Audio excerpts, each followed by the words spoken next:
আসসালামু আলাইকুম এভরিওয়ান। আপনাদের সামনে এখন একটি কবিতা আবৃত্তির চেষ্টা করছি।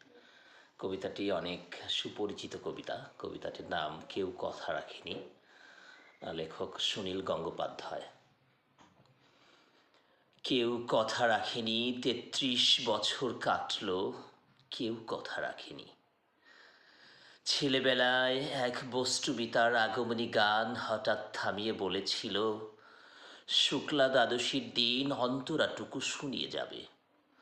তারপর কত চন্দ্রভোগ অমাবস্যা চলে গেল, কিন্তু সেই বষ্টমী আর এলো না। ২৫ বছর প্রতীক্ষায় আছি। মামাবাড়ির মাঝি নাদের আলী বলেছিল, বড় হও দাদা ঠাকুর, তোমাকে আমি ৩ প্রহরের বিল দেখাতে নিয়ে যাব। সেখানে পদ্ম ফুলের মাথায় সাপ আর ভ্রমর খেলা করে। নাদের আলী, আমি আর কত বড় হব, আমার মাথায় ঘরের ছাদ। ফুঁড়ে আকাশ স্পর্শ করলে তারপর তুমি আমায় ৩ প্রহরের বিল দেখাবে। একটাও রয়্যাল গুলি কিনতে পারিনি কখনো। লাঠি লজেন্স দেখিয়ে দেখিয়ে চুষেছে লস্কর বাড়ির ছেলেরা। ভিখারির মতন চৌধুরীদের গেটে দাঁড়িয়ে দেখেছি ভিতরে বাস উৎসব। অবিরল রঙের ধারার মধ্যে সুবর্ণ কঙ্কন পরা ফর্সা রমণীরা কত রকম আমোদে হেসেছে। আমার দিকে তারাও ফিরেও চায়নি।